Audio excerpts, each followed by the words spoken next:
Dialogue ஆகட்டும், நடிப்பாகட்டும், fight ஆகட்டும், அவருக்கு ஈடு இணை யாருமே கிடையாது. கதர் சட்டையாலும் காக்கி சட்டையிலும் அப்படி ஒரு அழகனை இந்த தமிழ்நாடு இதுக்கு முன்னாடி பார்த்துருக்கேன். நல்லா யோசிச்சு பாருங்க.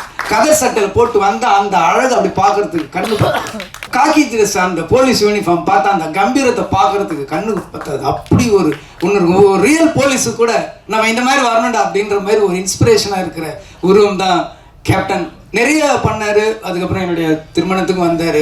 ஏன் அப்படி சும்மா மொட்டை பையனாவே சுத்திட்டு இருக்க, முதல்ல கல்யாணத்தை முடி, உடனே குழந்தை பெற்றுருன்னு சொல்லி எந்த ஹீரோ அப்படி சொல்லுவாங்க? யோசிச்சு பாருங்க. படம் நடிச்சா அதுக்கப்புறம் நம்பரை டெலிட் பண்ணி அடுத்த படம் ஹிட்டு, திருப்பி ஒர்க் பண்ணாலும் திருப்பி நம்பரே சேவ் பண்றேன். இந்த உலகத்துல அவன் என்ன பண்றான், என்ன பண்ற இப்படின்னு என் கல்யாணத்து வரைக்கும் சிரமம், எவ்வளவு சிரமம். இங்கிருந்து இங்க செங்கல்பட்டு தாண்டும் போதுல இருந்தே வண்டி டிராஃபிக் ஜாக ஆரம்பிச்சிருச்சு.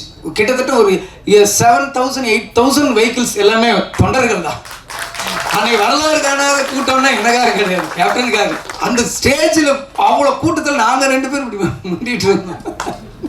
அவ்வளோ ஒரு வரலாற்று சிறப்புமிக்க ஒரு திருமணமாக என்னுடைய திருமணத்தை மாற்றினவர் கேப்டன் அவர்கள். ஒரு அற்புதமான மனிதர்.